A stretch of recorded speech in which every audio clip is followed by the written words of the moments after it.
सरपंचों को, पंचों को यहाँ दरी बिछा के पीडीओ ब्लॉक में जहाँ लोगों के काम करने थे, काम की बजाय दरी बिछा के बैठना पड़ा। ऐसी नौबत आई, ऐसे हालात बने क्यों? सरकार चाहती क्या है?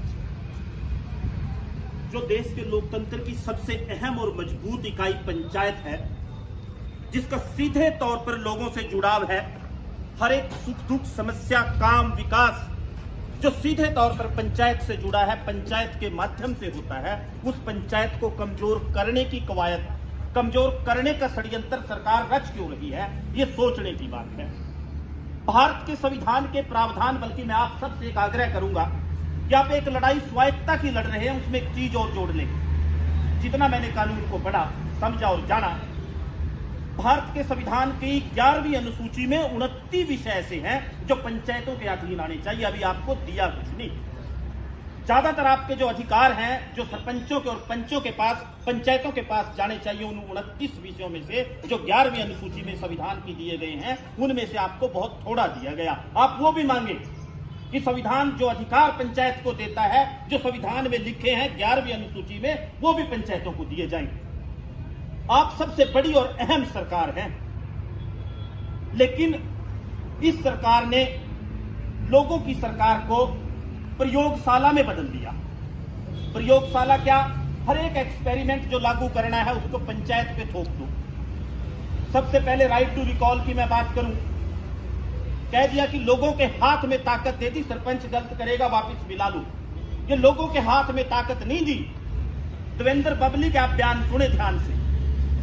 वो गांव के एक सरपंच को जाके कहता है कि प्रोग्राम में नहीं आया, तू लाट साहब नहीं है, उसकी समस्या हो सकती है, कारण हो सकता है। वो कहता है प्रोग्राम में नहीं आया, मैं इसको वापस बुलाऊंगा।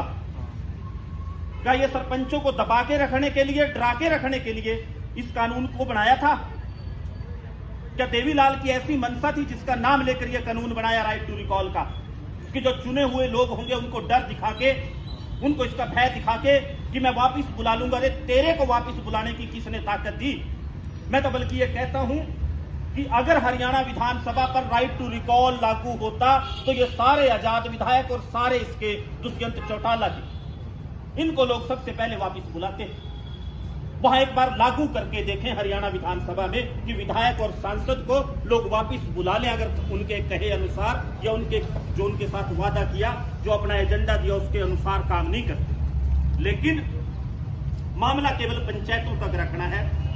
ये सीधे तौर पर आपकी स्वायत्तता का मामला है और सरकार कहीं ना कहीं कमजोर करके आपको जो शक्तियां, अधिकार और स्वायत्तता मिली है कि आप मर्जी से लोगों के मुताबिक काम कर सके, उसको कमजोर कर रही है।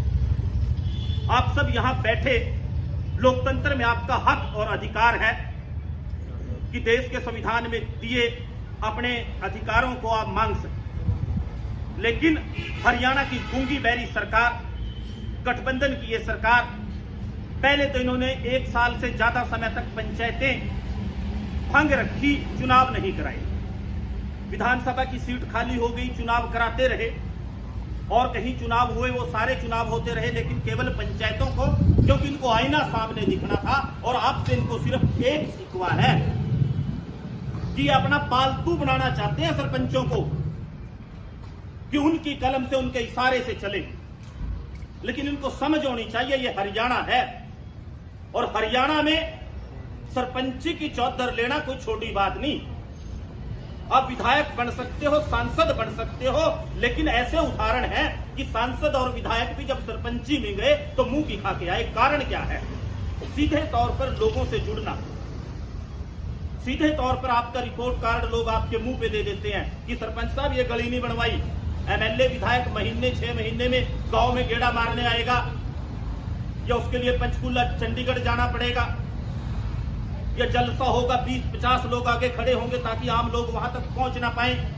खट्टर और अमित शाह की रैली जो थी, आप सब ने देखा कि लोग बढ़ नहीं सकते, काला कपड़ा पहन के नहीं बढ़ सकते। सरपंच के साथ ऐसा नहीं है। सरपंच को हर रोज उन लोगों से रूबरू होता है जिन्होंने चुना है। वो व्यक्ति ना भ्रष्टाचार कर सकता है और ना जवाबदेही से भाग सकता है, लेकिन सरकार ना जवाबदेही तय करना चाहती है और ना ही सरपंचों को और पंचायतों को मजबूत करना चाहती है, बल्कि और कमजोर करके अपने नीचे दबा के रखना चाहती है। और कहीं ना कहीं उसका इस्तेमाल राजनीतिक लाभ के लिए लोग करते रहे। आपने सार्वजनिक कर दिया, इंटरनेट पे डाल दिया रिपोर्ट कार्ड, कितने पैसे मिले, कहां लगे, तो उसकी जरूरत क्या रह गई?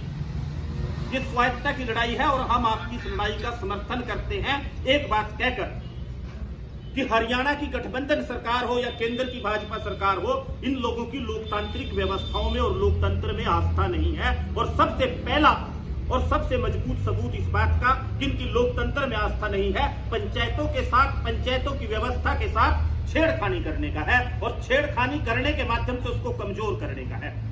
अगर वास्तव में शक्तियों का विकेंद्रीकरण ये चाहते हैं, पंचायतों को, लोकतंत्र की इकाई को मजबूत करना चाहते हैं, तो आपको और ज्यादा ताकतें देनी चाहिए थी। जो संविधान के पन्नों में दर्ज है वो ताकतें सारी पंचायतों को देनी चाहिए थी, ताकि और बेहतर हरियाणा प्रदेश की व्यवस्था बन सके। सरपंच और आप हम सब मिलकर कह सकते थे कि सरकार ने तो कमाल कर दिया, पंचायत को स्वायत्तता कितने, अधिकार कितने और कितना बेहतर हरियाणा प्रदेश बना। लेकिन बेहतरी का इनका उद्देश्य नहीं है, किसी न किसी तरीके से उलझा के, लड़ा के, कमजोर करके, लोगों को बांटकर कुर्सी हासिल करके रखनी है। हरियाणा का मुख्यमंत्री वित्त मंत्री भी है। एक बार सवाल पूछना कि मुख्यमंत्री जी, वित्त मंत्रालय आपके पास है, हरियाणा प्रदेश को आपने कर्ज के बोझ के तले डुबोने का काम किया अपने 8-9 साल की सरकार के दौरान। कहां गया हरियाणा का पैसा? कौन सा बड़ा प्रोजेक्ट आपने हरियाणा में लगाया? कोई सड़क का, रेल मार्ग का, कोई बड़ी यूनिवर्सिटी बनाई हो, कोई लैंड एक्विजिशन हो, कोई बड़ा मामला हो? एक भी नहीं। कोई कर्ज माफी हो, कोई बहुत बड़ा अनुदान हो, आप हर एक चीज में कटौती कर रहे हैं, लेकिन फिर भी प्रदेश कर्ज के बोझ के नीचे दबा जा रहा है। आखिरकार क्या कारण है?